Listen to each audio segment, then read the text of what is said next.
परम प्रेममय श्री श्री ठाकुर अनुकूल चंद्र श्रीमुख निस्तृत पवित्र नारी नीति ग्रंथ पाठ।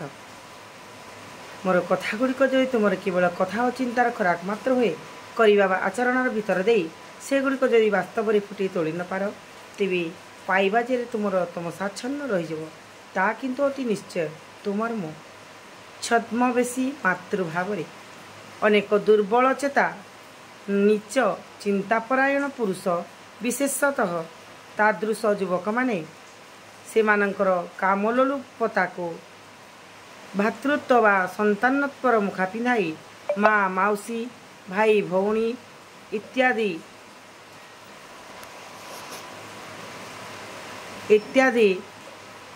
भितर दे से मानकर नीच काम प्रवृत्ति चरितार्थ करनियंती जहाँकि से मानकर माउसी भौणी बा गर्भधारिणी सहित कदापि करती नहीं। सावधान हुओ एपरी माँ माउसी पुओ भाई इत्यादि संबंध ठारू एथिरे झियो माने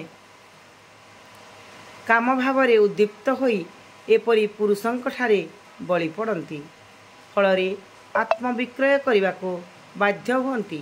गोपनता ही एमानंकर उत्तम क्षेत्र तेणु से माने प्रायश्च लोकमानंक ठारू दूरेई रहिबा को चाहंती लोकंक निकटरे प्रतिपन्न करिथांती से माने खूब साधु और आदर्श चरित्र उभयंको उभय परिपार्श्वकर चक्षु एड़ाइबा पई प्रचार करिथांती किंतु वास्तवतारे से मानकर चरित्र रे सेपरी किछि भी भल देखा जाए नहीं।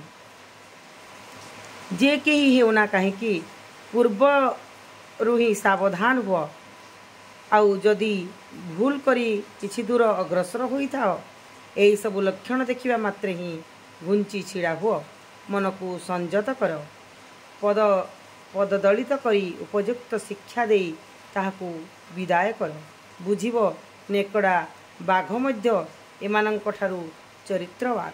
वाणी संख्या 59। जय गुरु जय गुरु।